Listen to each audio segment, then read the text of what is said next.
Hello everyone, good morning. कैसे हैं आप सब लोग? आशा करती हूँ आप सब बहुत अच्छे होंगे। आप सभी का वेलकम है मेरे एक नए ब्लॉग में। तो आज का जो ब्लॉग है वो भी सुबह से शुरू हो रहा है और अभी टाइम हो रहा था 6 बजे का। तो आज मैं थोड़ा सा लेट उठी हूँ क्योंकि आज ना बच्चों की छुट्टी है और थोड़ा सा ना मुझे कल सोने में भी लेट हो गया था, इसीलिए थोड़ा आँख लेट में खुली। वैसे छुट्टी थी तो थोड़ा हो ही जाता है ना कि बच्चों की छुट्टी है, थोड़ा सा लेट ही उठती हूँ वाला। तो अभी मैं छत में गई थी, 2-4 राउंड मार के आई, थोड़ी एक्सरसाइज की और उसके बाद अब मैं आ गई हूँ नीचे। और छत में ना बहुत अच्छा लग रहा था, इतनी ठंडी ठंडी फ्रेश हवा आ रही थी। मतलब जितनी भी थकान, जितनी भी आलस होती है ना, एक बार अगर हम छत में जाते हैं, सुबह खुली हवा में बाहर जाते हैं ना, तो जितनी भी थकान है, आलस है ना, सारा मतलब दूर हो जाता है। एकदम फ्रेशनेस सी फील होती है फिर। तो इसके बाद मैं आ गई थी नीचे। तो नीचे आने के बाद ना, हम हाउसवाइफ का क्या होता है, मतलब रात दिन हमको ना किचन में ही रहना पड़ता है। आधी जिंदगी तो किचन में ही ख़त्म हो जाती है।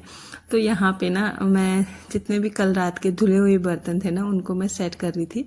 और जो छोटे छोटे बर्तन होते हैं ना, उनको मैं इस तरह से इस वाली टोकरी में रख देती हूँ। नहीं तो ये ना, जो मेरी बर्तन वाली जाली है ना, उससे गिर जाते हैं निकल के, छोटे हैं ये साइज में। तो जी यहाँ पे ना मैंने चाय रखी है और साथ के साथ मैं थोड़ा बहुत काम भी कर लेती हूँ, क्योंकि चाय बनने तक, उबलने तक उसको मैं देखे रहूँगी ना, तो 10-15 मिनट ऐसे ही सुबह सुबह के वेस्ट हो जाते हैं।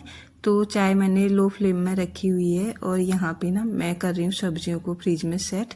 और कुछ सब्जियाँ पहले की थी, उनको मैंने यहाँ से निकाल के ऊपर रख दिया है। तो जो ये सब्जी रखने वाला है ना, इसमें मैंने जो फ्रेश सब्जियां हैं जिनको मैं कल लेके आई थी, वो मैंने यहाँ पे सेट कर लिए हैं। तो ज़्यादा सूखी नहीं थी सब्जियां, ऊपर ऊपर के ही सूखे थे। जितनी सूखी थी उतना ही मैंने रखा और ज़्यादा मैंने साइड कर दिए। इनको अभी फैला के रखूँगी। तो इस तरीके से ना सब्जी को थोड़ा फ्रिज में देखना पड़ता है ना, कि कौन सी पुरानी है, कौन सी नई है। तो पुरानी थोड़ा निकाल लो तो सही से चल जाती है। नहीं तो सब्जी के ऊपर से हम नई सब्जी डाल देते हैं ना, जैसे पुरानी सब्जी फ्रिज में पड़ी है, फिर उसके ऊपर से नई डाल देते हैं, तो क्या होता है कि जो पुरानी सब्जी है वो तो सड़ती है, ऊपर से और भी जो नई सब्जियां हैं उनको भी वो सड़ा देती है अपने साथ। तो इसका मैं विशेष ध्यान रखती हूँ। और उसके बाद ना मैंने पी ली थी चाय। तो चाय बनाई थी नींबू वाली। और अब मैं कर रही हूँ डस्टिंग। और डस्टिंग ना मैं कभी भी स्किप नहीं करती, डेली के डेली मैं जो है डस्टिंग करती हूँ। क्योंकि डस्टिंग करने से ना हमारा जो घर होता है ना, अगर हम झाड़ू पोछा नहीं भी लगाते हैं डेली के डेली, झाड़ू तो खैर डेली लगानी ही चाहिए, पोछा नहीं भी लगाते हैं, तो जब हम डस्टिंग करते हैं ना, तो मतलब घर में एक अलग सी फील होती है। अगर हम कितना भी झाड़ू पोछा कर लेना, अगर डस्टिंग ढंग से नहीं करें या फिर हफ्ते में एक बार, 3-4 दिन में एक बार करें ना, तो हम जो चाहे मन चाहे सफाई कर लें, लेकिन घर साफ नहीं लगता है जब तक कि हम डस्टिंग नहीं करते हैं। तो यहाँ पे जो ये वॉश बेसिन है ना, इसके नीचे छोटे छोटे ड्रॉर बने हैं। तो इसमें मैंने कुछ सामान रखे हैं, जैसे टूल्स वगैरह हैं और कुछ ज़रूरी चीज़ें हैं, वो मैंने रखे हैं यहाँ पे। तो इसको मैंने निकाल के यहाँ पे भी थोड़ा बहुत साफ कर दिया है। और अब धीरे धीरे ना इसी तरह से कभी कुछ थोड़ा, मैं भी अब सोच रही हूँ कि दिवाली आने वाली है, हल्का फुल्का जो सफाई का काम होता है उसको मैं भी स्टार्ट कर देती हूँ। वैसे तो आज नहीं करूँगी, आज तो बृहस्पतिवार है। बस ये वाला कैबिनेट अभी मुझे नज़र आया, मैंने कहा चलो इसको ना मैं अच्छे से ऑर्गेनाइज कर देती हूँ, क्योंकि चीज़ें यहाँ बहुत ज़्यादा फैली हुई थी। और कभी कभार होता है ना, हमको जल्दीबाजी में चीज़ें हम निकाल देते हैं, फिर उनको रखने में हमको लगता है कि बाद में कर लेंगे, ये वाला हो जाता है, तो आलस आ जाता है काम करने में। तो यही हाल इधर का हो रहा था। यहाँ पे ना ये वाला डब्बा जो है ना, वेस्ट पड़ा था, बच्चों के हॉर्लिक्स का था। तो इसमें मैंने जितने भी कील थे, रिंग वगैरह जितने भी होते हैं ना, वो मैंने इसमें रखे हुए हैं ताकि खोए ना, और इधर उधर बिखर जाते हैं तो फिर चुभते भी हैं, खो भी जाते हैं, अच्छा नहीं लगता। और इसके बाद इसमें कुछ टूल्स रखे हैं मैंने। और ये जो है ना, ये मैंने मीशो से मंगाया था, ये भी टूल है। तो ये बहुत यूज़फुल है, बहुत अच्छा लगा मुझे। इसमें अलग अलग साइज़ के ना सारे टूल्स रखे हुए हैं। तो यहाँ की क्लीनिंग हो गई है मेरी अच्छे से, और अब मैं करूँगी सीटिंग एरिया की। तो यहाँ पे भी ना मैं डेली डस्टिंग करती हूँ, सही रहता है। अगर डस्टिंग नहीं करो ना, तो फिर बेकार सा ही लगता है। और 4 लोग आए फिर देखें हमारे घर को कि कितना गंदा हो रहा है, क्या हो रहा है, कैसे फैला है करके, तो अच्छा नहीं लगता। हमारी जो पहचान होती है ना, वो हमारे घर से होती है। हम चीज़ों को कैसे अरेंज कर रहे हैं, कैसे हमने अपना घर बना के रखा है, किस तरह से रखा है, किस तरह से हमने सारी चीज़ों को ऑर्गेनाइज किया है, तो वहीं से ना कोई भी हमारे घर में आता है ना, तो हमको वहीं से वो कैच कर लेता है। वहीं से हमको वो मतलब सोचता है हमारे बारे में कि कैसा होगा बंदा, किस टाइप का होगा करके। तो हमेशा अपनी तरफ से कोशिश करें कि हमारी तरफ से लोगों में ना अच्छी फीलिंग जाए, एक अच्छी प्रेरणा पहुंचे लोगों तक। तो मेरी कोशिश यही रहती है, जब कोई भी हमारे घर में आता है ना, तो लगे कि हाँ मतलब सही है, ठीक ठाक है। और आज ना मैंने झाड़ू लगाया था, सिर्फ पोछा नहीं लगाया था, क्योंकि आज बृहस्पतिवार है। तो बृहस्पति को मैं ना झाड़ू लगाती हूँ, पोछा नहीं लगाती हूँ। झाड़ू तो लगाना ही पड़ता है खैर।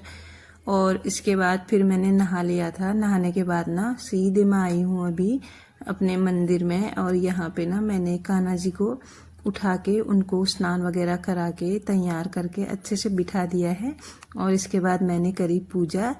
तो फिर मैं छत में भी गई, यहाँ मैंने सूर्य देव को भी जल चढ़ाया और तुलसा जी को भी। तो आज का जो मौसम है ना, बहुत मतलब बारिश वाला हो रहा था, बहुत ठंडी ठंडी हवाएं चल रही थी, बादल भी लगे हुए थे। तो अभी टाइम हो गया था 8:30 बजे का। तो फिर से मैंने दूसरी चाय बनाई अपने लिए और हस्बैंड के लिए। और यहाँ पे हम लोगों ने पी चाय। कान्हा जी को मैंने दूध का भोग लगा दिया था। तो इसके बाद ना फिर मैंने चाय पी। चाय पीने के बाद फिर मैंने बच्चों के लिए भी दूध बना दिया था। तो आज बच्चों की छुट्टी है और अभी बच्चों ने नहाया भी नहीं है। सुबह सुबह से किताब खोल के यहाँ पे बैठ गए हैं, क्योंकि ना उनके एग्जाम चल रहे हैं। और क्या होता है ना, एग्जाम में एक दिन की छुट्टी, एक दिन का स्कूल हो रहा है। तो बच्चों को दूध देने के बाद ना फिर मैंने सब्जी कट कर ली थी फटाफट से।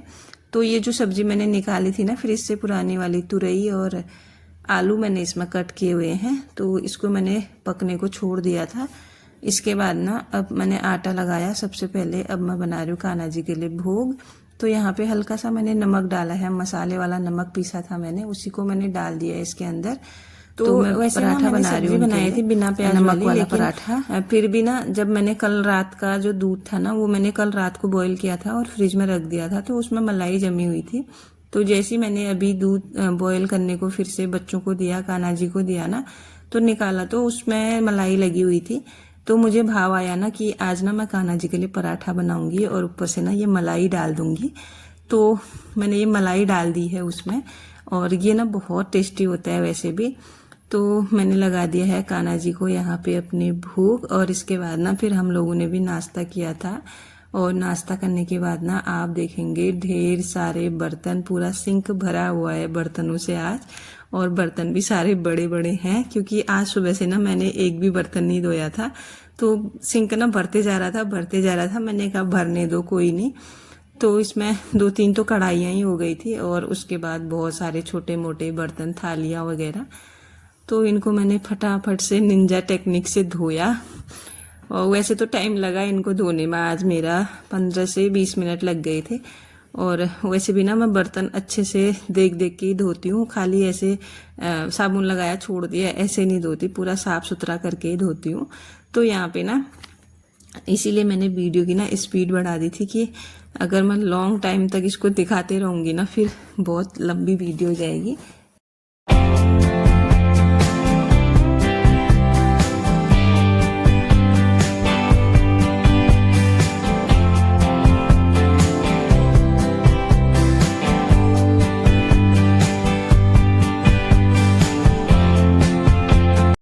तो यहाँ पे ना मेरे बर्तन सारे धुल गए हैं। और जो ये विम बार का डिब्बा है ना, इसको भी मैं धोती हूँ कभी कभार, ये भी गंदा हो जाता है ना, तो बार बार इसमें जूना लगता है, जूठा चले जाता है इसके अंदर भी। तो इसको भी मैं अच्छे से क्लीन करके, जो इसका पानी निकलता है ना, डिस्कार्ड होता है, उसी से मैं जो सिंक एरिया है उसको क्लीन कर देती हूँ।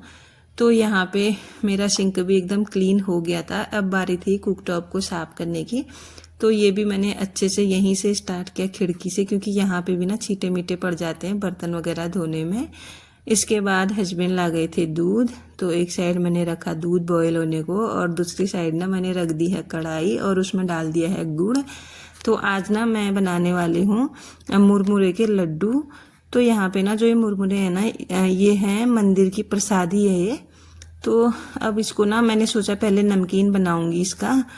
तो फिर मुझे लगा यार नमकीन में तो कितनी चीज़ें डालनी पड़ती हैं, फिर ये मंदिर का प्रसाद है तो इसमें हम ऐसी वैसी चीज़ें भी नहीं डाल सकते हैं ना, इसीलिए फिर मैंने कहा कोई नहीं, गुड़ में इसको मैं अच्छे से मिला के इसके लड्डू बनाती हूँ। और यहाँ पे मेरा गुड़ जो है मेल्ट हो गया था, तो फिर मैंने डाल दिए हैं इसमें मुरमुरे। तो इनको अच्छे से मिक्स करूँगी मैं। और जो ये मैंने चम्मच लिया था ना, ये इससे मिक्स नहीं हो रहे थे, दूसरा फिर मैंने ये वाला पलटा लिया और इसी से मैंने इसको अच्छे से मिक्स कर लिया था। और इनको जो है ना गरम गरम ही बनाना पड़ता है, नहीं तो ना ये क्या होते हैं मतलब फिर बिखर जैसे जाते हैं, जैसे गुड़ ठंडा हो जाता है ना फिर ये बिखर जाते हैं, तो इनको गरम गरम बनाना पड़ता है। और मेरे हाथ ऐसे जल रहे थे ना इसको बनाने में, आप देख सकते हैं गैस भी ऑन है, मैं गैस से निकाल रही हूँ, बस हाथ में लेके इनको बना रही हूँ, लेकिन बहुत ज़्यादा जलते हैं इसको बनाने में हाथ। तो मेरे हाथ ना पूरे लाल हो गए थे इनको बनाते बनाते, और जितने भी प्लेट में रह जा रहे थे ना फिर उनसे नहीं बन रहे थे एकदम, जो निकालो कढ़ाई से और बनाओ इस तरह से बनाने में ही ये बन रहे थे। आप देख सकते हैं बहुत ज़्यादा हो रहा था, गर्म हो रहा था, हाथ पूरी तरह से जल गए थे मेरे, बिल्कुल लाल पड़ गए थे हाथ। और यहाँ पे मुश्किल मुश्किल से मैंने इनको बनाया और उसके बाद ना इनको रख दिया था साइड में। फिर मैं चली गई थी छत में। और आप सोचोगे ना क्या कहते हैं ये जो कढ़ाई है गुड़ वाली, इसको कैसे क्लीन करते हैं, तो इसको भी साफ करने का ना आसान सा तरीका है। इसमें ना क्या बोलते हैं, जैसे कढ़ाई गर्म है ना तो इसमें हम पानी डालेंगे तो ये अपने आप जो है वो हो जाता है, साफ हो जाती है। आप देख सकते हैं गरम गरम पानी डाल के फिर मैंने इसको ना रख दिया था सिंक में थोड़ी देर के लिए। तो जी आज का जो ब्लॉग है मैं यहीं पे इसको क्लोज करती हूँ, मिलती हूँ आपको किसी नेक्स्ट वीडियो के साथ। तब तक के लिए आप लोग बने रहिएगा मेरे साथ। और अगर चैनल पे नए हैं तो प्लीज़ चैनल को सब्सक्राइब कीजिएगा। और वीडियो थोड़ी सी भी पसंद आई हो, थोड़ी सी भी हेल्पफुल लगी हो आपको, तो प्लीज़ एक लाइक ज़रूर कीजिएगा। और मिलती हूँ नेक्स्ट वीडियो में। Bye bye everyone, thanks for watching, Radhe Radhe.